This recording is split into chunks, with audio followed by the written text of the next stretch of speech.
अमरावतीतून चिखलदऱ्यातल्या 3500 फुटांवरून वाहणारा भीमकुंड हा धबधबा आता खळखळून वाहू लागलाय आणि ही मनमोहक दृश्य पाहण्यासाठी भीमकुंड पॉइंटवर पर्यटकांनी गर्दी केलेली आहे। त्यातच धबधब्यावरून रोपवे आणि सायकलिंग सुरू केल्यानं भीमकुंड धबधबा हा पर्यटकांच्या आकर्षणाचा केंद्र ठरतोय।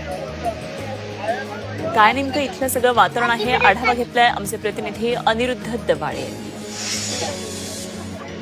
चिखलदऱ्यामध्ये गेल्या 8 ते 10 दिवसापासून मोठ्या प्रमाणात पाऊस जो आहे तो पडत आहे आणि त्यामुळे जर पाहिलं तर सध्या इथे धबधबे चिखलदऱ्यातले प्रवाहित झालेले आहे आणि मी सध्या आहे भीमकुंड या धबधब्यावर। आपण इथे पाहू शकतो हा जो धबधबा आहे हा मोठ्या प्रमाणात प्रवाहित झालेला आहे आणि या धबधब्याच्या वरून पर्यटक जे आहे ते इथे ऍडव्हेंचर अनुभवताना आपल्याला इथे पाहायला मिळतात।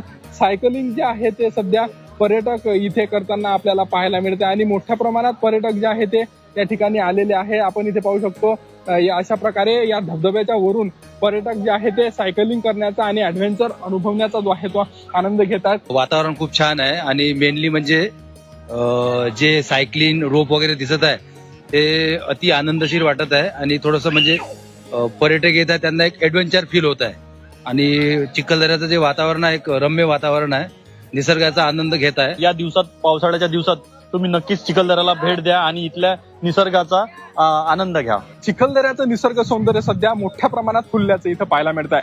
व्हिडिओ जर्नलिस्ट सागर ताडे, अनिरुद्ध दवाडे, झी मीडिया, भीमकुंड, चिखलदरा, अमरावती।